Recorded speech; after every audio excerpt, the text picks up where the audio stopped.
I was thinking of a joke, but I don't think I can say it. Too late now. Yeah. What's up, everyone? Welcome back to WunderCAST. I'm your host, Ryker Taylor, and I'm joined in studio with producer Alex. Alex, say hello to the beautiful people. Hello to the beautiful people. Yes, that's right. The ugly ones, well, we don't care about you. Yep. I'm sorry for isolating 95% of our audience. Yikes. No, I'm just kidding. Wow. Can I start this over? Nope, it's going live. That's right. Welcome back to WunderCAST, everyone. We're excited to be back. Another episode, another day, another week. Had a really good guest on this morning for the podcast. So if you catch the episode with Chanda Allen, we interviewed her this morning, and then somehow we thought it would be smart. I thought it would be smart to try to record an episode just Alex and I in the same day, and I don't know how we're gonna. Man, Chanda brought the heat on that other episode. So They're going to be like, I know, like they're gonna hear this, and it's it's crazy to me just how like meme heavy are just the episodes with us are versus like the. I really do try and incorporate that into some of the guest ones, but Yeah. sometimes their conversations are just too deep. I don't want to, Yeah. especially today. Like today, could you imagine throwing in? You did throw in the Curb Your Enthusiasm one. Yeah, And then I called it Pardon the Interruption. Did you pick up on that? You said curb the interruption or something. Yeah. Like that. You said, Yeah. It was something along those lines. Yeah. Anyway, well, so let's talk a little bit. So the last episode that was just you and I, we talked about Amazon and Tesla, and we talked about, brands that disrupt. I want to take a turn today, and I want to talk about brands that you think have gotten stagnant and fallen off their perch. I want to talk about businesses that have gone the opposite direction of an Amazon or a Tesla. They're still around, but they're not what they once were. And one brand that comes to mind, and this is a shout out to Brand Love, but this is Kodak. Ooh. So, Yeah. yes, shout out to Brand Love. Check out the episode where Alex broke down Kodak. Yes, the WunderTRE chime. That was a good sound effect. All right, nice. Another one that comes to mind is like Internet Explorer. Again, Brand Love. Check it out. Yeah. Anyway, there's several brands. I mean, I feel like we could go on and on and on. But when you think of brands, Alex, that used to rule the day, but have now just barely cling to life, what comes to mind? Not the two that I just mentioned. Well, you say that, and you shouted out Brand Love again. And coming up, we're doing one about Coca-Cola. Not that they're that bad off. I don't want to say that Coca-Cola is like dying or in dire straits here, but also that's another Brand Love episode. Yes. I think that they've had a bit of struggle lately in terms of their public image, and I just don't feel like they hold up as much as they did. Maybe I'm being biased from Texas, but I think Dr. Pepper kind of stole that spotlight. Oh. Nationally. You heard it here first. Coca-Cola is a dying brand. Wow. Yeesh. Don't come at me. Dang, Alex with the hot takes. I mean, you got to follow up an episode like we had this morning. You've got to, like, the only way that we can, live up to this morning is if we have an episode where we just absolutely bring in the heat with hot takes. Yep. So get your tinfoil hats out right now. Coca-Cola won't be around by 2025. Why? We don't know. But that's what Alex is saying. Yep. God, what is this episode, dude? I don't know. From the intro to all of this, Jesus, man, we have a reputation to uphold. I've reached maximum peak tired after today. That there was so much energy this morning that it's all out of my body. Yeah, I'm a little tired too. I'm actually a lot tired right now. So the fine, beautiful people that are listening to you, yes. Listening to this, thank you for listening to this, and we hope that you make it through this episode. But dying brands. Alex is kind of going out there with the hot take with Coca-Cola, but I cling to like stuff like Kodak. I cling to stuff like obviously Internet Explorer. What's another one, Alex? The Internet Explorer is technically already dead. Yeah, rest in peace. Yep. Check out the RIP. Dude, we're just plugging ourselves right now. Might as well. Have an audience. So, the audience. Off the top of my head, I can't really think of anybody other than those two. I'm sure there's plenty out there, but oddly enough, even like big name brands are kind of hard to pin down right now. But I feel like the NBA, the NFL, the MLB, any of them. Dying brands. Yep. They're all going to be gone. Jeez. They all work together, and they're all bringing about their own demise. We actually need a tinfoil hat in here for some Dude, we do. We need to get, like, a prop tinfoil hat. Dude, could you imagine, like, having me talking with a guest, and they come out with some hot take conspiracy, and I put it on? Yep, and then we've got this on standby. Yes. That's enough of that. Chanda talks about getting into the wrong elevator. We put on the tinfoil hat. Yep. Nice. Yep, there you go. Nice. Well, okay. Anyway, dying brands. Why do you think that they're dying brands? So let's talk about that, right? Why do we think that they fell from grace and they're no longer relevant? I can tell you that I firmly believe that all the ones that we've mentioned here, it's because they started to kind of lose their way a little bit. Like the NFL, they're starting to not be true to who they were. The NBA, Coca-Cola, even a little bit. Internet Explorer kind of chased fun new features instead of like being they were one of the first internet browsers that really popularized browsing the internet, and they were at the beginning kind of innovative, then they stayed very stagnant and got passed by. Same thing with Kodak. They were known as innovators. They were staying true to like what's kind of ironic about Kodak is they had the chance to just destroy it in the digital camera market, and they didn't because Stuck with analog. They stuck with analog. So that's a kind of a case where they were maybe trying to be too true to themselves, but they weren't like they were staying true to their service they provided instead of staying true to their belief system. And I think that's the key here. The companies that grow and stick around and are legacy, long-running companies are the ones that are rigid in their beliefs and fluid in their approach. And see, Kodak got that. Well, maybe they were also rigid in their beliefs, but they were also rigid in their approach. And that's what kind of killed them. Same thing with Internet Explorer. NFL is very fluid in their beliefs right now. They're still rigid in their approach.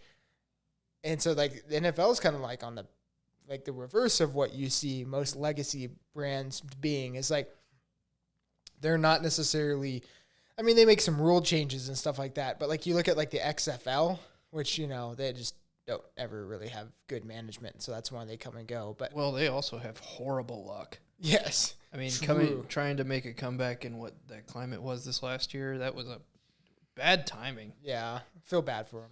But like you saw how many people really enjoyed that format, and that was like an innovative approach.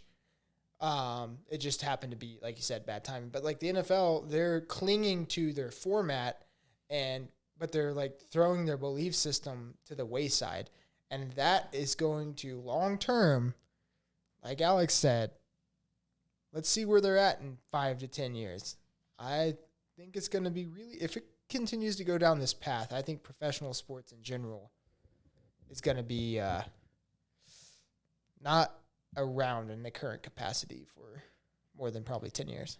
And I think to be fair to them a little bit as well, I think that professional sports and, you know, TV, the numbers don't show it on TV. Yeah. Like if you're watching Fox or, you know, CBS or wherever you're watching your sports. Yeah.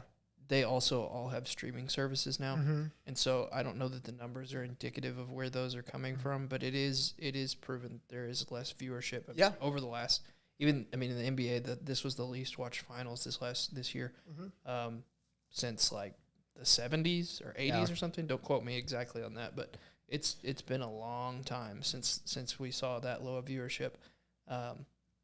And again, I don't know if there's any attribution to streaming services being more popular now, but they've been around for 10 years, and you didn't see that those kind of numbers then. So Yeah. And to be clear, this isn't like a political thing or anything like that. Like, it's not politics necessarily that's killing the NFL. It's the fact that they have had this belief system and they built themselves up on this, on their values and their mission, and now they're changing that.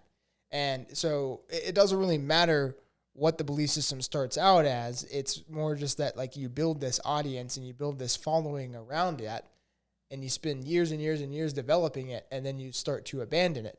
A band that kind of does that. Alex, you probably remember them. We need like a band, emo pop punk type sound effect. Do we have anything? Okay, yeah, there you go. Close enough. Okay, Under Oath. You know Under Oath, right? Yeah. Okay, I think a lot of people probably know Under Oath. They're a band that they broke up in the early 2010s, and then they reformed a few years ago, and they are like a totally different band now than they used to be. Like, totally different. Like, their music style is somewhat similar, but like they, used to be like a kind of a Christian band, right? Like, not necessarily overly in your face about it, but like they were known to have that. And like now, like I think one of their most recent song titles has like the F word in the song title. Oh, geez. And like, so like, yeah, like have you heard their music? It's not good. I'm here bashing Under Oath now. This is no longer WunderCAST. This is the bash of Under Oath from a former fan. Screw you guys. I'm still a piece of garbage. Yes. Anyway, that's like a good, they're not as popular now as they once were. And granted, they took a lot of time off, but even still, like, I've seen comment after comment of like, you like spit in the faces of your original fan base. Like, how could you guys do this? Like, we followed you for so long, and then now you're like totally denying who you used to be. That mentality, apply that to literally anything you do in life, including business. And that is how you start to mark the beginning of the end, in my opinion. Yeah, and I think that there's a little bit there that you can attribute to the current climate, like we're talking about. Again, it sucks that it's this way, but people are hypersensitive right now. And so if you're making mistakes and making big changes, we all know people don't like that much change. So you need to be very cautious in your approach on how you decide to revamp yourself. In a world full of chaos, be the steady rock. Exactly. And so, and again, I'm not saying, we talked about this a little bit ago about being fluid. You do need to be fluid in certain situations, but there are some certain situations where you need to keep that consistency, especially in a time that we haven't had that consistency in, a little over a year now. So. Yeah. People really crave consistency, honestly, and I think the lack thereof has starting to really rear its ugly head, for lack of a better term. Yeah. Like, it just, people are creatures of habit. It's just how it is. So that's another thing I'd like to ask you. When you're making those small implementations, what's the threshold? Where do you see those things as like, I'm gonna make a change right now in this climate because it's the right move for us. But how soon do I do it? How much do I do it? Or like, say you're selling a product, if you're changing the formula for that product or whatever it may be. How much do you make that change, and over how much time do you give people to react to that? Sure. I think it depends. That's a great question. Wow, look at you asking the questions now, man. I know, I'll be out here.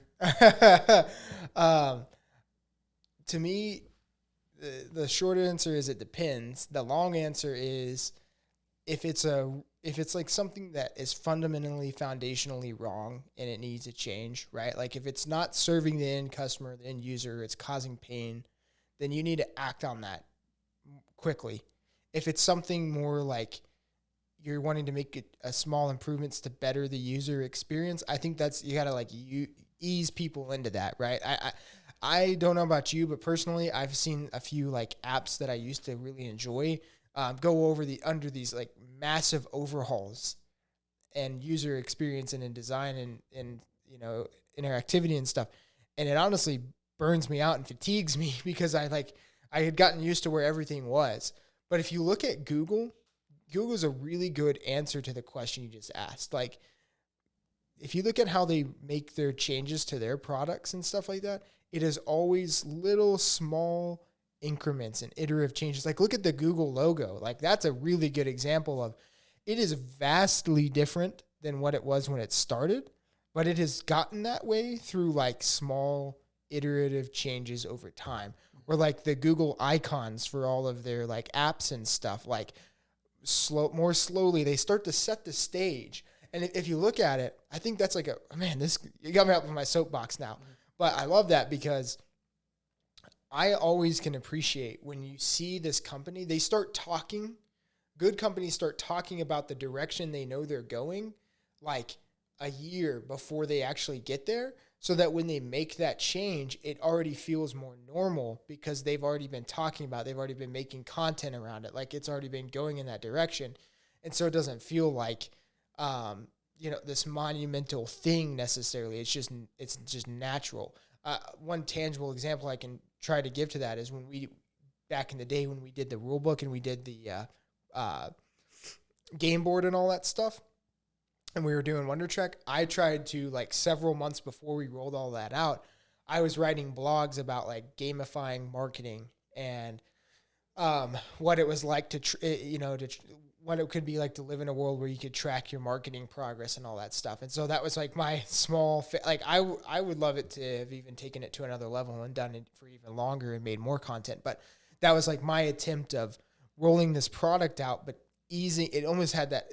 It was an overnight kind of switch flip, like where we released it, but I had been leading up to it subtly. I didn't never come out and say, hey, I'm writing this content because we're launching a new product. I just knew that we were going to be launching that product, so I went ahead and started talking in that direction.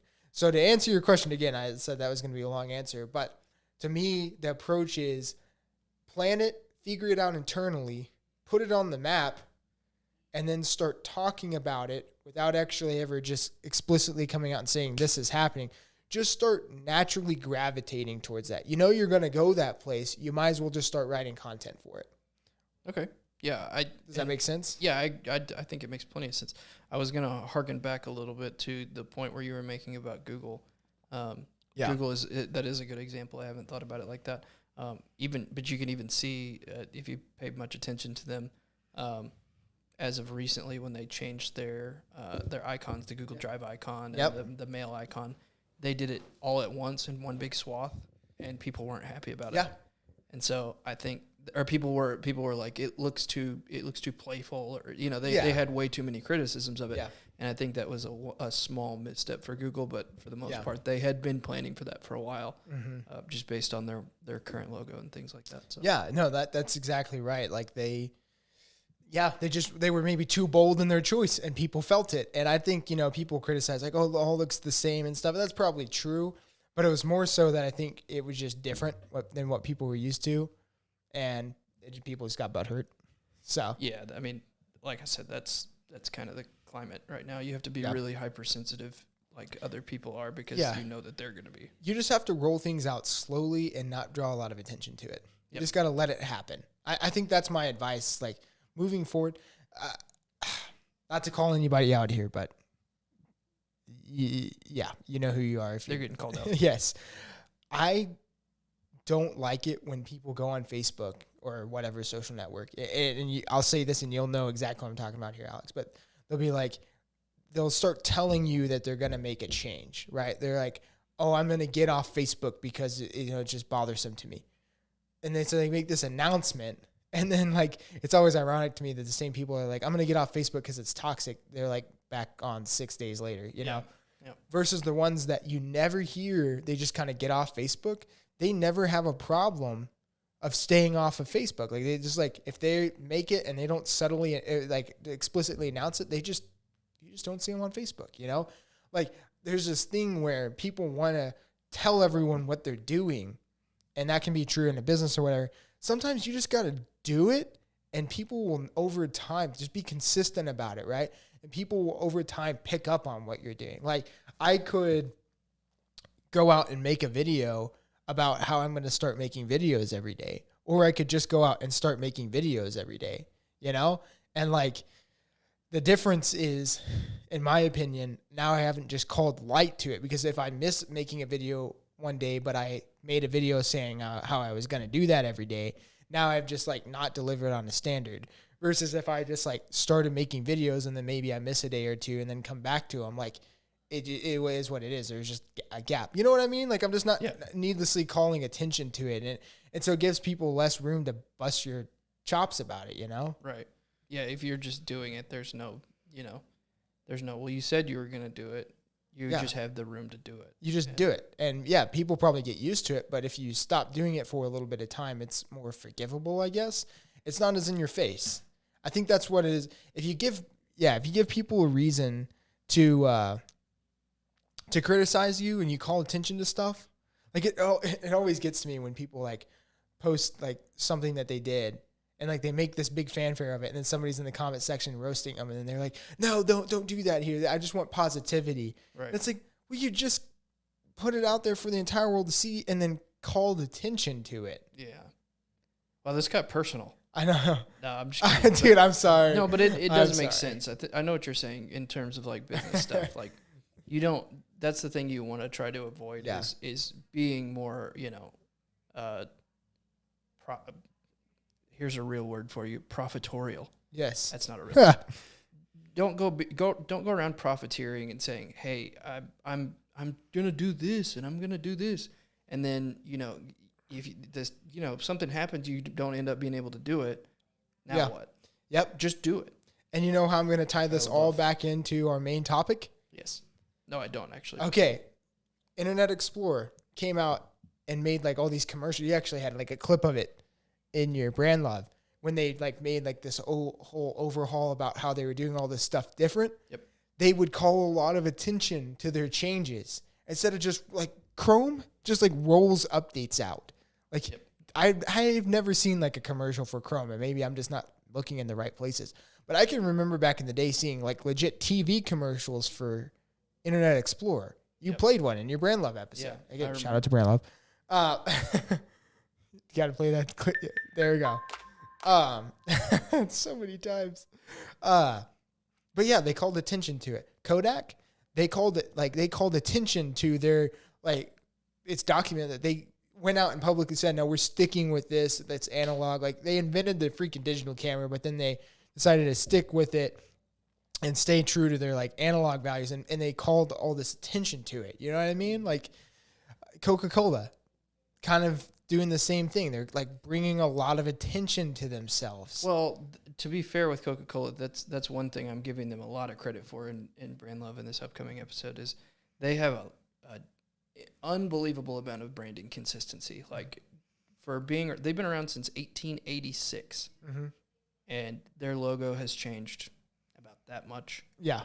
Pepsi, on the other hand, has been around for nearly as long, and they've changed it. I'm pretty sure it's close to 10 times now. Yeah. So overhauled it, and not that either of them are doing terrible. I don't think Coca-Cola is doing terrible, but I think Coca-Cola is kind of like the way the NBA and the NFL and MLB have been lately, where they're too fluid in their belief system and too rigid in their approach. Yeah, and they're calling attention to it. See that the NFL and stuff, they're like pulling attention to all of these changes. Like we're gonna, and change can be good, right? Like I do want to throw this out here. Like if your belief system is flawed, then you can change your belief system. Like I don't want to make it sound like, oh, if you believe this, you have to believe this forever. Like, no, if there's like a foundational, like if you're something truly wrong with your belief system, then you need to change it. But like tactfully, I guess maybe, or just like change it instead of like trying to be like, oh, we're changing and like just being out there in front of everyone. I don't know. Like you get it, right, listener? You get it? I think they get it. Okay. I really do think they get it. And I think it does come with some self-reflection. It's not an overnight type change. Just make sure that you're looking at it from the right perspective. Know that it's going to be hard to know that your belief system is flawed, and maybe our belief system's flawed, and we look at that in 10 years and realize, man, we did things way backwards. Yeah, but that's what I'm saying. It's something that we're gonna listen to this episode in 2 weeks and be like, crap, we did it all wrong. Yeah. No, but I think they get it. I mean I get it. So if I can get it, then pretty much everybody can. All right. Jeez. I had to throw that one in there at the very end. All right. Well, thank you for listening to this episode. We hope that you gleaned some value from it. Remember, stay rigid in your belief systems unless they're extremely flawed. And then, yes, you can change them. But be fluid in your approach. Be true to yourself, but willing to adapt to the world around you as necessary. Take the time to roll things out and bring things that the market needs, not just something that you just throw out there and maybe there's no audience for it and stuff like that. Hope you enjoy the episode. We'll catch you in the next one. Peace.